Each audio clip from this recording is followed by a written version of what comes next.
اللہ اللہ اللہ اللہ۔ قاری طیب صاحب رحمۃ اللہ علیہ نے اپنی خطبات حکیم الاسلام میں لکھا کہ حضرت موسیٰ علیہ السلام کے دور میں افلاطون کا آپ نے نام سنا ہوا ہے، یہ حکیم تھا، بڑا حکیم تھا، اور یہ حضرت موسیٰ علیہ السلام کے زمانے میں تھا، لیکن اس کو موسیٰ علیہ السلام کا نبوت کا نہیں پتا تھا، لیکن تھا یہ بھی حکیم، لیکن چونکہ نبوت موسیٰ صرف بنی اسرائیل کے لیے تھی، اب بنی اسرائیل سے ہٹ کر باہر کسی شہر والے کے لیے، کسی اور زبان والے کے لیے، جیسے آپ اس دور میں سمجھیں کہ اگر ایک نبی آئے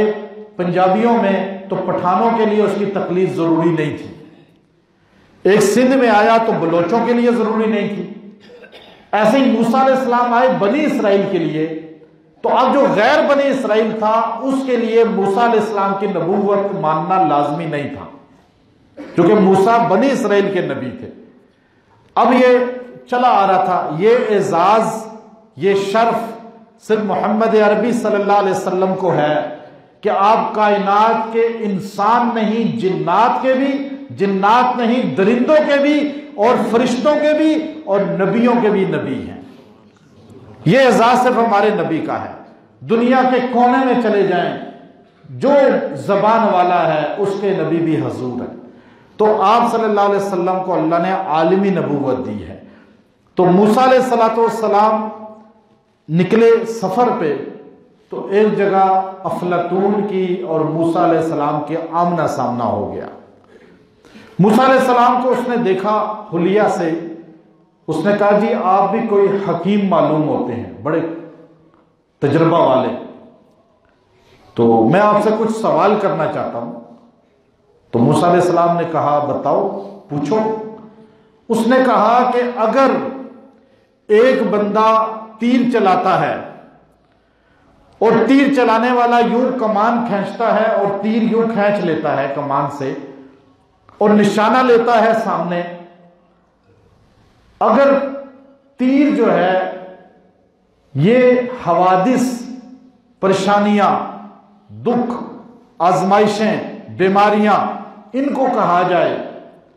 اور کمان زمین و آسمان کو کہا جائے، اور چلانے والا اللہ ہو، تو بتائیں پھر بچیں کیسے اس پریشانیوں اور تکلیفوں، بیماریوں، آفات سے؟ تیر بیماریوں کا آ کے لگے گا، زمانہ کمان ہے،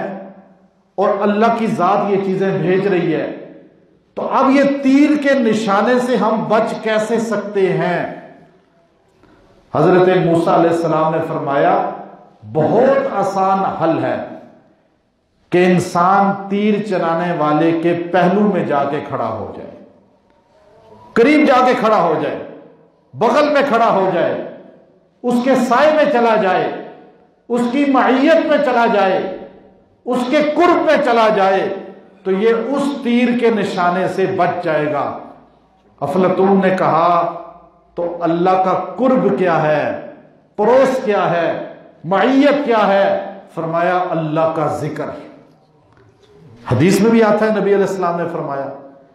ذکر انسان کو بیماریوں سے بچا لیتا ہے، پریشانیوں سے بچا لیتا ہے۔ یاد رکھیں اللہ اللہ